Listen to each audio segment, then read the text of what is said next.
Life in a medieval castle may seem grand and glamorous, but behind the towering walls and noble feasts was a world of grit, grime, and back-breaking labor.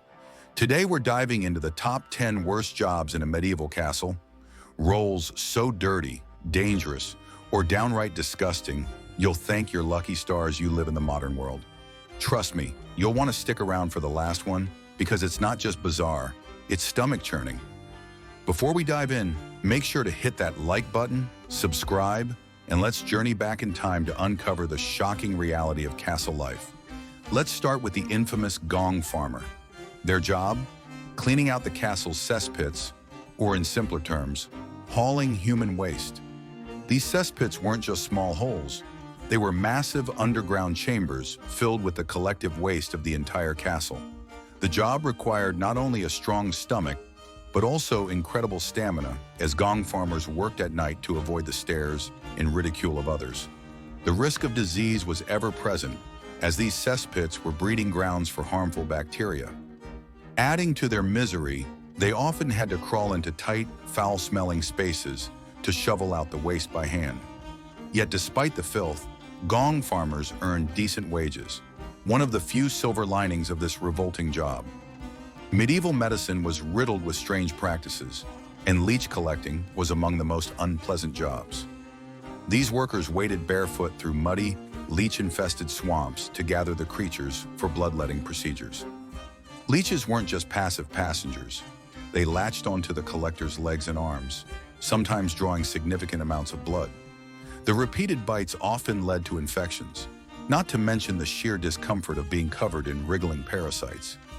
Leeches were in high demand, so leech collectors faced constant pressure to find more, often venturing into deeper, riskier waters. And after all that, the collectors still earned meager wages for their efforts, making this one of the most thankless jobs in medieval healthcare. In the grand kitchens of a castle, feasts required hours of meticulous preparation, and much of the hard work fell on the shoulders of the spit boy. Their job was to manually turn heavy spits over blazing fires to ensure the meat cooked evenly. Imagine standing for hours on end, drenched in sweat from the heat, while the fire singed your skin and clothes. The constant exposure to smoke and flames often caused long-term health issues, including lung damage and burns. For young boys, this grueling job was particularly harsh, as they worked long hours with little rest, and the worst part, they were often scolded or punished if the meat wasn't perfect. This was a hot and thankless role, both figuratively and literally. Rats were everywhere in medieval castles, thriving in the dark corners, granaries, and sewers. The rat catcher was tasked with the nearly impossible job of controlling the rat population. Armed with rudimentary tools like traps, clubs, or even small trained animals, rat catchers risked being bitten by the very creatures they hunted. Rat bites were not only painful but also potentially deadly, as rats carried diseases like the plague. Adding to the challenge, rat catchers often had to work in filthy, rat-infested areas where the stench and grime were overwhelming. Despite their crucial role in maintaining hygiene, they were often looked down upon as dirty and unlucky individuals. It was a dangerous and deeply unpleasant job with little recognition. Making clothes in the medieval era wasn't as simple as it is today, and fullers had one of the dirtiest jobs in the process. Their role involved cleaning wool by soaking it in a mixture of water and stale urine. The ammonia in urine acted as a cleaning agent, breaking down oils and impurities in the wool. Fullers then stomped on the soaked wool with their bare feet for hours to ensure it was thoroughly cleaned. The smell was unbearable, and working in such conditions often led to skin irritation and illness. Despite the unpleasant nature of their work, fullers played an essential role in producing the high-quality textiles that adorned the nobility. But let's be honest, nobody envied their job. The executioner might seem like a figure of power, but their job was far from enviable. Their role was not just about delivering justice, but also ensuring a spectacle for the crowd. A single mistake, like a botched beheading, could lead to public humiliation, or worse, retaliation from the victim's family. Beyond the physical demands, the emotional toll of taking lives often led to isolation and despair. Executioners were frequently ostracized by their communities, living on the fringes of society despite their important role. It was a lonely, grim existence, and many executioners found themselves haunted by their work long after they put down the axe. Next up, the taster. Their role? To ensure food and drink prepared for the lord or king wasn't poisoned. While this job might sound prestigious, it was fraught with peril. Tasters often unknowingly consumed tainted food, sometimes leading to swift and painful deaths. Imagine living every day with the looming fear that your next meal could be your last.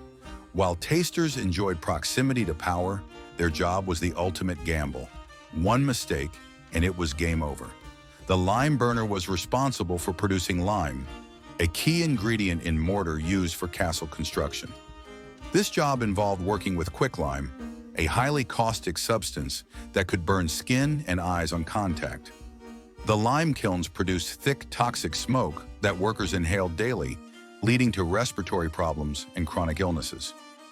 Despite the health risks, lime burners received little pay and even less recognition for their hazardous work. It was a job that was as essential as it was deadly. At the very bottom of the kitchen hierarchy was the scullery maid. These young girls were responsible for the dirtiest tasks in the castle's kitchen, including scrubbing greasy pots, cleaning floors, and handling refuse. They worked long hours in hot, cramped conditions and were often subjected to harsh treatment from their superiors. The work was physically demanding and offered little to no opportunity for advancement. For many scullery maids, life was a relentless cycle of toil and exhaustion. Finally, the groom of the stool. This royal servant had the bizarre task of assisting the king with his most private needs. Yes, even helping him use the toilet. Despite the nature of the job, it was one of trust and privilege. The groom often acted as a confidant, wielding significant political influence. However, the daily tasks of cleaning and managing the royal chamber pot were far from glamorous. It was a position that combined intimacy with indignity, making it one of the strangest roles in a castle. Which of these jobs do you find the most shocking? Let us know in the comments below. And if you're fascinated by strange and unbelievable history, make sure to check out our video, Bizarre Historical Events You Won't Believe Happened.